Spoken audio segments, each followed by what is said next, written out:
Yo, what's up mga idol? This is Teo PH and welcome to another vlog. So for today's video mga lodi, wala tayong OT. Sakto-sakto hanggang alas 4 lang ating pasok ngayon. Kaya eto, video tayo pauwi ng bahay.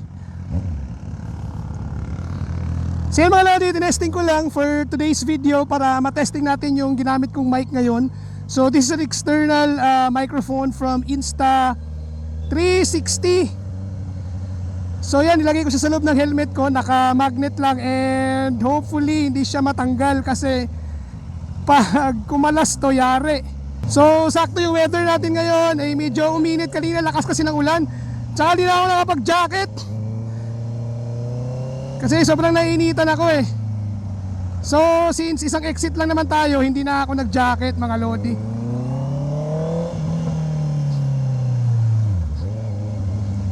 So ngayon lang is gusto ko lang matest if okay yung quality ng audio ng ating microphone na binili natin.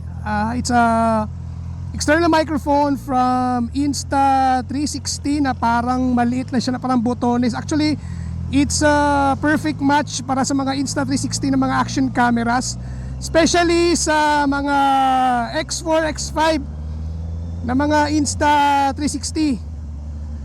So subukan natin. Excited ako malaman kung anong magiging result niya pagka mabilis na yung takbo natin.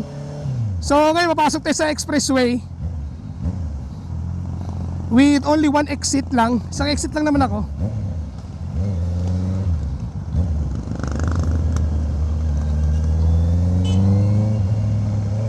And then later on, pag napakinggan ko yung audio niya is i-compare natin siya doon sa Purple Panda na ginagamit ko na nakakabit dito sa ating GoPro. Ngayon kasi talagang sobrang ganda lang gamitin ng Insta360 na action camera kasi ang dami mo pwedeng gawin. So ako nag-i-explore pala ako kasi bago lang sa akin tong Insta360. Actually, ang binili ko is Insta360 na X4 Air. So mas pinagaan siya. Supposed to be X5 ang bibilin ko, pero sobrang mahal kasi na X5, and almost may mga ibang features na wala sa X4, pero okay na ako dito sa X4 at ang hinahanap ko talaga yung magaan. So shoutout pala and thank you kay Ma'am Angel ng Insta360 dyan sa SM Ora. At pinag-reserve niya tayo ng isang unit na Insta360 Air na X4. So nagkakaubusan po ng stocks doon kasi ito nga perfect for motovlogging kasi ito gawa